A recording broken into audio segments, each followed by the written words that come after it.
Bagaimana jika legenda striker terbaik di divisinya dihancurkan oleh petarung muda yang bahkan belum masuk top 10? Ini bukan sekedar kekalahan. Ini adalah momen ketika seorang legenda dipaksa menerima kenyataan pahit. Di satu sisi, striker paling mematikan yang pernah dimiliki divisi middleweight.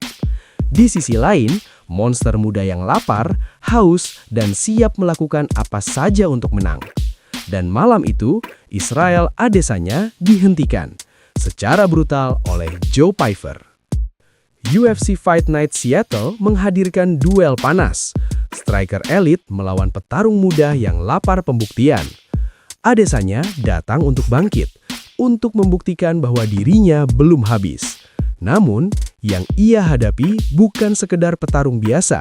Joe Pyfer datang bukan hanya untuk bertarung, tapi untuk mengambil tempatnya. Seberapa brutal pertarungan ini? Langsung saja kita recap. Adesanya adalah legenda, striker dengan timing sempurna, presisi luar biasa, dan fight IQ yang sulit ditandingi. Ia pernah meng-KO lawan-lawan terbaik.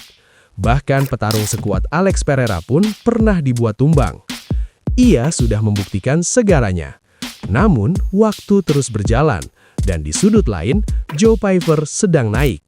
Masih muda, masih lapar, dan belum punya apa-apa untuk dipertahankan. Ini bukan sekedar pertarungan, ini adalah pergantian generasi. Bel berbunyi, dan Pyfer langsung menekan. Tidak ada rasa hormat, tidak ada rasa takut. Namun Adesanya tetap tenang. Ia membaca gerakan, menghindar, dan mulai mendaratkan counter tajam khasnya. Beberapa pukulan bersih dan tendangan keras berhasil mendarat dari kedua sisi. Penonton mulai melihat, ini Adesanya yang dulu. Tapi, di akhir ronde, Pyfer mengubah segalanya. Takabum, takedown.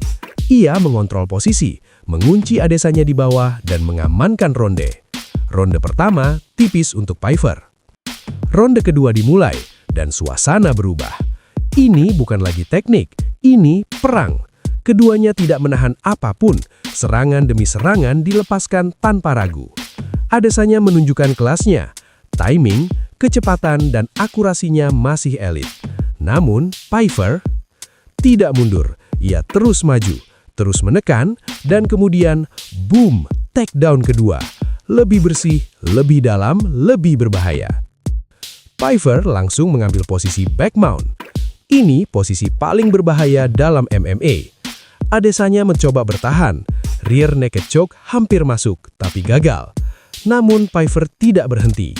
Ground and pound, pukulan demi pukulan menghantam tanpa ampun. Tidak ada ruang untuk bernafas, tidak ada kesempatan untuk bangkit. Sampai akhirnya, wasit menghentikan pertarungan. TKO, Adesanya tumbang. Pertarungan luar biasa, namun juga brutal. Ini bukan kekalahan biasa. Ini adalah pesan bahwa generasi baru sudah datang. Meski kalah, Adesanya masih menunjukkan kualitasnya sebagai striker elit. Sebelum di takedown, ia bahkan sempat mengontrol tempo. Namun, perbedaannya jelas. Pyfer lebih lapar, lebih agresif, lebih nekat. Ia mencampurkan semuanya, striking, grappling, wrestling, hingga clinch. Mentalnya all out, tanpa takut kalah. Setiap pukulan terasa seperti ingin mengakhiri pertarungan saat itu juga.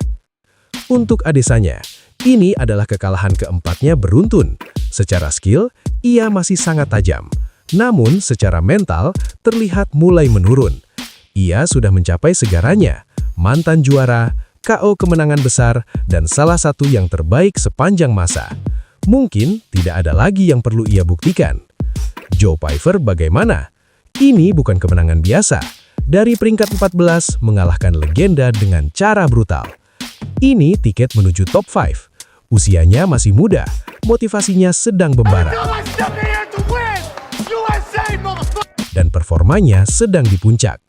Dengan juara seperti Khamzat Chimaev, divisi middleweight kini jadi salah satu yang paling berbahaya di UFC. Apakah ini akhir dari era Adesanya atau hanya awal dari kebangkitan baru? Dan apakah Joe Pyfer adalah masa depan divisi ini? Tulis pendapat kalian di komen. Dan jangan lupa subscribe untuk update UFC terbaru. Fire! I'm not fucking leaving. You'll never stop me. I might get beaten, but I'll always remain undefeated. Jamie Vanderkill. Hey, baby. My man was number 4. I'm in the top 5. As Izzy said, they need me, and I am here. I'm 16-3. I'm 29 years old.